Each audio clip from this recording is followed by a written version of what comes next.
Welcome to The Eye Opener. I'm your host, Michael Lewis. The FBI stays mum about the cause of death of the January 6 Capitol Police officer while they confirmed no firearm was recovered.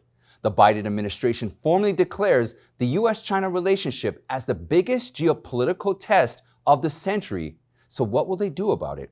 Even Dr. Seuss cannot escape cancel culture. 6 of his children's books are now banned.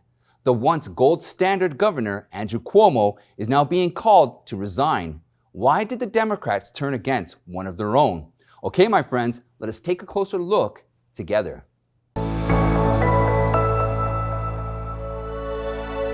During former President Trump's impeachment trial, the death of Capitol Police officer Brian Sicknick was brought up a number of times in Congress as the lawmakers tried to portray the riots as an insurrection that resulted in the loss of lives.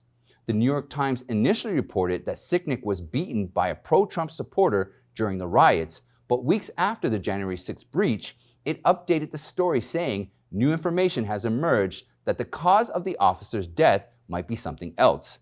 CNN and NBC also updated the reports after their initial coverage of the Sicknick's death. More doubt casted on the initial claim of the death last week when Sicknick's mother, Gladys Sicknick, told the Daily Mail that her son wasn't hit on the head. On Tuesday, when Senator Chuck Grassley asked FBI Director Christopher Wray about the investigation of Sicknick's death, Wray responded with a quote, "The investigation is ongoing. That means we can't disclose the cause of death." In another Senate hearing on Wednesday, FBI Counterterrorism Chief Jill Sanborn said she has no knowledge of any guns being recovered from suspects who were arrested during the January 6 riots. Some Democratic officials, including the House Speaker Nancy Pelosi, and mainstream media outlets used the term armed insurrection to describe the January 6 breach. Senator Ron Johnson pointed out the use of this term was incorrect because no gun had ever been recovered. To date, the media's claims on either the case of Officer Brian Sicknick's death or the quote, armed insurrection has not been proven. These claims are likely excuses to legitimize the allegations of insurrection in order to push the unusual impeachment of former President Trump, who at that time no longer held office. New York Governor Cuomo is heading down into a dark abyss. On Monday, New York State Attorney General Letitia James confirmed in a statement that she will lead an independent investigation into allegations of sexual harassment claims made against Cuomo. Recently, 2 of Cuomo's former aides and a former member of the Obama administration came out accusing him of sexual harassment. This is another big blow to the once King of New York following the nursing home scandal of cover-up death numbers. During an interview with CNN, New York City Mayor Bill de Blasio said Cuomo should resign if any of the allegations are proven true. Voices for resigning or impeaching Cuomo have been increasing ever since. The interesting part is, the New York governor who enjoyed the media's positive coverage of his handling of the virus in the early stages of the pandemic is now abandoned by the Democratic Party and the legacy media. On February 28th, Nancy Pelosi broke her silence after a second woman accused Cuomo for inappropriate behaviors. Pelosi issued a statement exclusively to Fox News saying, "The women who have come forward with serious and credible charges against Governor Cuomo deserve to be heard and to be treated with dignity. The independent investigation must have due process and respect for everyone involved." On March 2nd, 6 New York Democrats issued a letter calling for Cuomo's impeachment over his handling of the virus response and his mounting sexual harassment allegations. On the same day, 2 Democrats, State Senate Majority Leader Andrea Stewart Cousins and Assembly Speaker Carl Heastie, made the announcement that the New York State Legislature has reached a deal to repeal the governor's emergency powers. So what's Andrew Cuomo's reaction to all this? On Wednesday, March 3rd, he told a press conference, "I wasn't elected by politicians. I was elected by the people of the state of New York. I'm not going to resign." Cuomo also suggested that his downfall is a political game, saying some politicians will always play politics. That's the nature of the beast. Andrew Cuomo isn't wrong about it. As California Congressman Devin Nunes pointed out, Cuomo's deadly policies on nursing homes have been well known among conservatives for a long time. However, before the election, the legacy media ignored the story, instead perversely hailing Cuomo's exemplary leadership fighting COVID and praising his self-congratulatory book. The real push of Cuomo's fallout is coming from the media.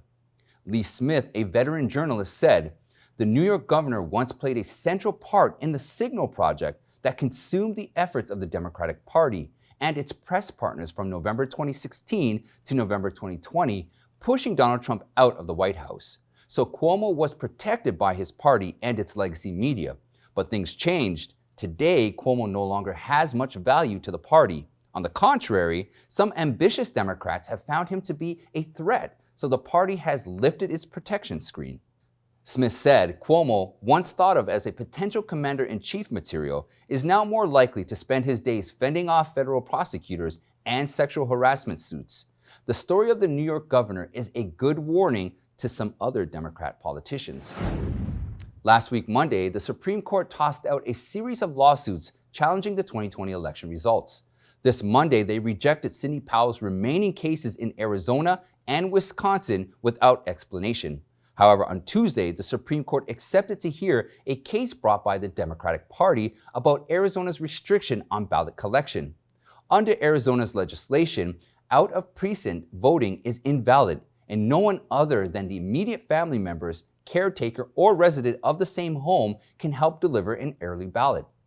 After the Democrats filed a lawsuit against these two laws, the U.S. Court of Appeals for the Ninth Circuit ruled that the restrictions bring an unequal burden on racial minorities and would violate the Voting Rights Act, just as the Democrats claimed. The Republicans then filed the case to the Supreme Court, arguing that the lack of security raises fraud concerns and undermines citizens' faith in the democratic process. This is the case that the Supreme Court agreed to hear on Tuesday.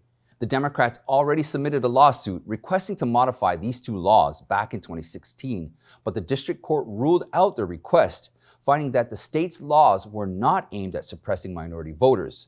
The ruling noted that about 99% of the minority voters cast ballots in the correct precinct.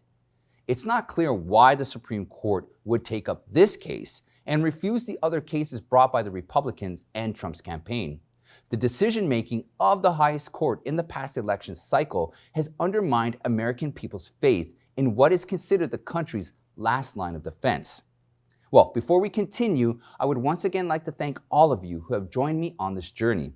As you already know, YouTube and big tech have been suppressing conservative voices, and that includes us at The Eye Opener. Please like and share this video so more people can know the truth. And if you're enjoying the content, please consider supporting us. Our donor box link is in the description. Please don't forget to join the email list. That way, if I get deplatformed, I'll be able to stay in contact with you. Okay, let's get back to the show. Secretary of State Antony Blinken made his first speech outlining the Biden administration foreign policy strategy. In his remarks, the U.S. relationship with China was identified as the biggest geopolitical test of the 21st century. Blinken said the challenge posed by the Chinese Communist regime is different from those imposed by any other country, including Russia and North Korea. China is the only country to challenge the world order from almost all aspects. We will manage the biggest geopolitical test of the 21st century, our relationship with China. Several countries present us with serious challenges, including Russia, Iran, North Korea. And there are serious crises we have to deal with, including in Yemen, Ethiopia, and Burma. But the challenge posed by China is different.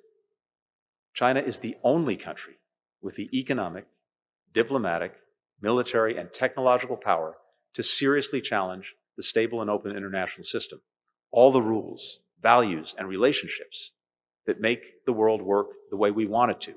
Among the administration's top priorities listed by Blinken, U.S.-China relations was the only one that was directed towards a specific country. Our relationship with China will be competitive when it should be, collaborative when it can be, and adversarial when it must be. The common denominator is the need to engage China from a position of strength. The common denominator is the need to engage China from a position of strength. This seems to be echoing former Secretary of State Mike Pompeo's statement at the 2021 CPAC, where Pompeo said, "Strength deters bad guys and weakness begets war." The Trump administration's tough approach on communist China has effectively curbed CCP's malicious expansion around the world. Right now, the Biden administration is reviewing the full suite of Trump-era policies aimed at countering a range of these threats posed by the Chinese Communist regime and has yet to announce any specific policy actions. While confronting the China challenge that enjoys bipartisan support, the Biden administration faces heavy pressure from the Republicans to continue policies that are tough on China. The CCP, who suffered from Trump's hardline China policies, has demanded Biden to undo his predecessor's policies and not to interfere in what the regime calls red line issues, such as its human rights abuses, the crackdown of pro-democracy movements, and military aggression towards Taiwan. In Blinken's speech, he further stressed that the United States will work with allies to confront the regime in Beijing, an approach the administration has described as a point of difference from Trump's. Blinken also admitted that if America doesn't stand up for our values when human rights are abused in Xinjiang or when democracy is trampled in Hong Kong, the CCP will act with even greater impunity. Though without specifically mentioning China, Blinken said the administration would use every tool to stop countries from stealing our intellectual property or manipulating their currencies to get an unfair advantage. This is precisely what the CCP has been doing for a long time. The Biden administration has formally announced the challenge from the Chinese Communist Party to the United States. It is in fact more accurate to call it a threat. Now the question is, when will we see the real actions against Communist China from a position of strength? According to the National File, 6 books from the popular children's book author Theodore Seuss Geisel, better known under his pen name Dr. Seuss, were permanently canceled on Tuesday. The foundation that holds the book's copyright claims that the cancellation is due to the alleged racist content in some of the books. Just a few hours after the announcement on Tuesday, the price of Dr. Seuss books skyrocketed, and the books occupied half of the spots at Amazon's top 20 best-selling list. Dr. Seuss was born in 1904 and passed away in 1991. He was one of the most prolific children's writers and educators of the 20th century. He published over 60 children's books over the course of his long career. A dozen of them have been translated into more than 20 languages, including Braille, sold in over 100 countries and 250 million copies worldwide. The sale of his book were even ahead of the Harry Potter series. Dr. Seuss's books have won the Caldecott Medal and the Pulitzer Prize for special contributions, which are the highest honor for children's books, 2 Oscar Academy Awards, and an Emmy Award, and has been designated by the U.S. Department of Education as important reading guides for children's education. With an estimated pre-tax income of $33 million in 2020, Dr. Seuss was ranked by Forbes as the number 2 highest paid celebrity who is deceased, just behind Michael Jackson. The 6 books that were banned this time are And to Think That I Saw It on Mulberry Street, If I Ran the Zoo, McElligot's Pool, On Beyond Zebra, Scrambled Eggs Super, The Cat's Quizzer. A rare edition of And to Think I Saw It on Mulberry Street, published in 1937, is now a collector's item priced at $4,400 on eBay. A hardcover edition of Scrambled Eggs Super, published in 1953, which talks about a boy who makes scrambled eggs from a variety of exotic birds, now sells at $5,000. Other editions and his other books are priced from $66 to $920. Dr. Seuss is admired by millions around the world for the positive values in many of his works, such as cultural tolerance. But in the recent years, some of his most popular children's books are criticized for their depictions of Africans and Asians. According to the Associated Press, And to Think That I Saw It on Mulberry Street is considered racist against Asians because an Asian person is portrayed wearing a conical hat, holding chopsticks, and eating from a bowl. The book, If I Ran the Zoo, is also racist against those of African ancestry, as it includes a drawing of 2 barefooted African men wearing what appear to be grass skirts with their hair tied above their heads. Another piece of literature that is being canceled and well worth for your family and children to read is the 1776 Report. Okay, for those of you who watch this show nightly, know I am a huge fan of the 1776 Report. A few episodes back, I highly recommended that you read the report that President Donald Trump had commissioned to support what he called patriotic education. This is such a well put together document, and for those of you who haven't had a chance to read it yet, I want to share a small part of it with you. My hope is it will inspire you and your family to read and enjoy this exemplary piece of insight into America. I will leave the link to the report in the description. The fifth section of the report, titled Challenges to the American Principles, the writers look at progressivism, identity politics, fascism, and communism. They offer an excellent synopsis of two ideologies which so many Americans died fighting for in various wars. They point out that our American principles stand in stark contrast not only to those failed totalitarian systems, but also to today's ideas of progressivism and protected classes based on race and other demographic categories. The authors contend that the intrusion of identity politics into our government and our public forum diminishes our individual liberties and increases the bitter division we see today among our people.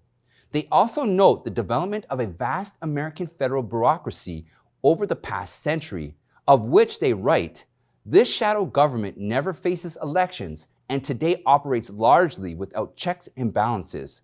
The founders always opposed government unaccountable to the people and without constitutional restraint, yet it continues to grow around us."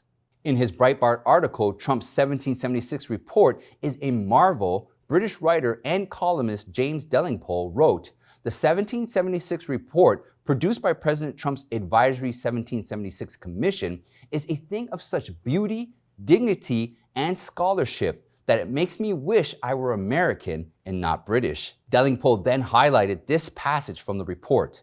"To be an American means something noble and good. It means treasuring freedom and embracing the vitality of self-government.